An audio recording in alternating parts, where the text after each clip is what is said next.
Welcome to Local Edition. I'm Bella Shaw. It's reported there's a 95% chance of El Nino for Southern California, but in the meantime, we still have a drought to contend with.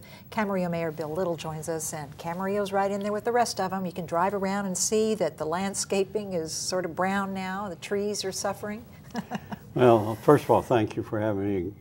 It's our pleasure. To talk about it. Yeah, we're like every water agency in the state. We are under a governor's mandate to reduce our water, our 2013 consumption by a certain percentage. In our case, it's 20%.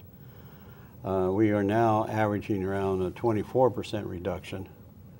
And of course, just like I said, this is based upon water that we used 2 years ago. So we need more reservoirs, basins. Are people collecting their rainwater when we get it, which is rare? Yeah. Well, yeah, we're in about about 8 years of having rainfall that's been far below average, and it's getting pretty nasty up there in the northern part of the state where we get our water, and the reservoirs are way down. And we just had our city manager up there last week. He was up there with a tour of the Metropolitan Water, and he said that the lakes and the streams are really low. So we're going to need some water this year. So we're hopeful the rain will come in moderate amounts and at moderate times. Isn't it ironic that we sit on an ocean and we have tons of water, we just can't use it? Well, it's kind of ironic. Before I came over here, our city's doing our staff and police, fire and everything is doing a emergency drill just to deal with an El Nino incident that would cause some flooding in our city. So we're preparing for it, but we hope it'll be beneficial and not destructive, but we'll have to wait and see. Flooding is a problem, and mudslides are a possibility.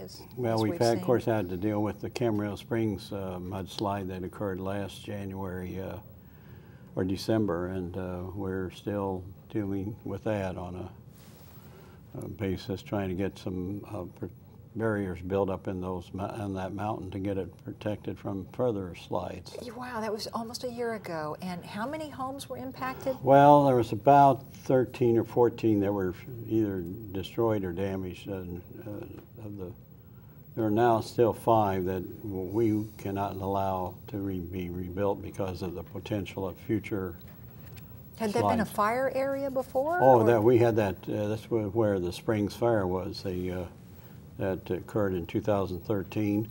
We got through 13 because there was no rain at all. So, but in 14 we got a downpour, a deluge right over the part of it, and so that caused the mud and the rock slides.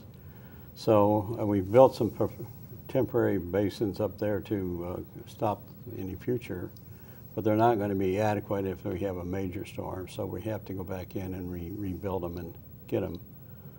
And time is of the essence, isn't it? Time is very much of the essence, and we're working hard to get that done. It's a bit difficult because there's not just us and anybody else. There's 4 parties involved, and it involves land and private ownerships and everything else. So we're working on it. But in the meantime, you're having all these emergency preparedness training sessions Yeah. Well, we are also, as I said, we've changed some ordinances. We're much more lenient in allowing artificial turf, desert landscaping. Anything to cut down on the water usage. Camarillo Mayor Bill Little, thank you so much for joining us here on Local Edition. I'm Bella Shaw.